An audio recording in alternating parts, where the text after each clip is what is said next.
My pulse thundered louder than the crash that left me on the floor. The icy concrete bit into my palms, but it was the metallic sting of blood on my tongue that screamed I was still alive. Each breath clawed at my chest, sharp and unforgiving. Through the fog of pain, I saw boots, Lucas's boots, gleaming under the dim kitchen light. He stood there, silent, like I was a problem he'd already solved. Then he stepped over me, my crumpled form just a nuisance, and walked out. The door's soft thud echoed in the emptiness. My phone buzzed, skittering across the floor. Its fractured screen flickered with a text from Mara, "Don't come near us." The words didn't just cut, they shattered. No questions, no concern, just a cold dismissal. My sister had picked him, no pause, no doubt. I typed back, over. Tears didn't come. Something colder took root, a quiet unraveling. I didn't stop caring for Mara that night. I stopped chasing her care for me. I hauled myself up, clutching the sink, each breath a jagged reminder I wasn't broken yet. The pain wasn't just in my ribs, it was years thick, layered in moments I'd swallowed. I'd always been the steady one, the shadow who fixed things. At 15, I'd budgeted family vacations while Mara sketched in her journal. I'd coded apps in college, landed a tech lead role, and never asked for a spotlight. Mara? She was the flame, dazzling without effort.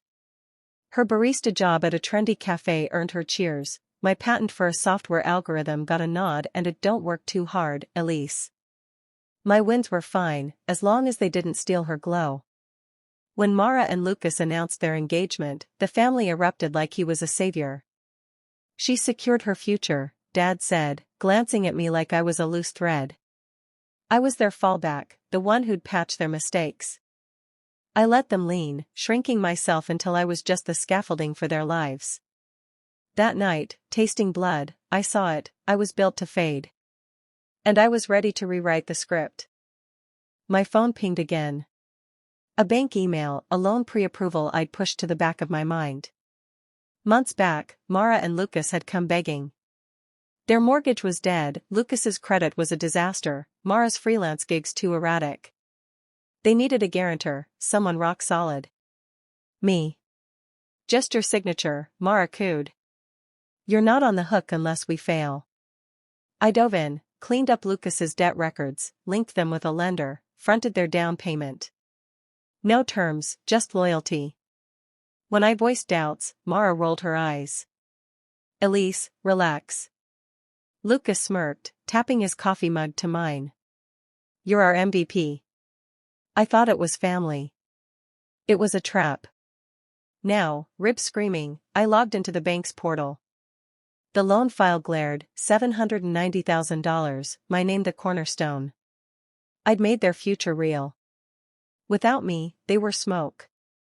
I started the cancellation. For steps, a red alert, "This may terminate the loan." I clicked confirm. Another warning, certain? Yes.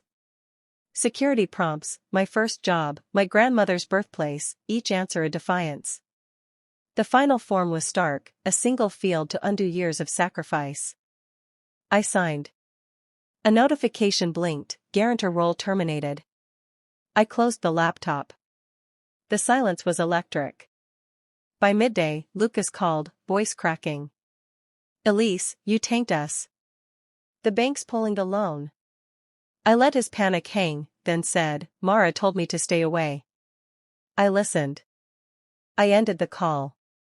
Hours later, my door shook under their pounding. Mara's voice was a shriek. "Elise, you're ruining our lives." Lucas played good cop. "Think of your parents, Elise." I watched through the peephole as they unraveled, then left. The door stayed shut. I opened a folder, Truth. Photos of my swollen jaw, bruised collarbone, Mara's text, the bank's confirmation. Not revenge, protection. The fight sparked over a trivial moment. We were in my loft, sorting their engagement party budget. I questioned slashing the venue staff despite a bloated guest list. "That's risky," I said. Mara stiffened. Lucas sneered, "Think you're the boss because you code apps?" I stepped back, but he charged, slamming me into the fridge. Pain seared my chest. Then his fist cracked my jaw. I hit the floor. Mara stood there, eyes distant, choosing him over me. I called my friend Tara. Through sobs, I spilled it all. "That's assault," she said. "File a report." She stayed on as I faced the mirror, my face foreign.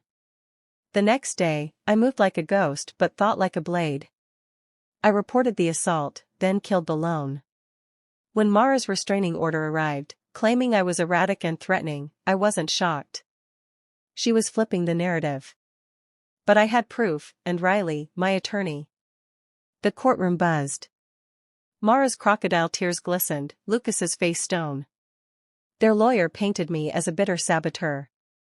Riley struck back with evidence, time-stamped photos, hospital scans showing cracked ribs, grainy footage of Lucas's shove, Mara's stillness. The judge's voice cut through, petition dismissed. "You're lucky she's not suing." They sank. I walked out, Tara beside me. Outside, Mara lingered, eyes desperate. "Elise, can we talk?" I kept moving. She grabbed my sleeve.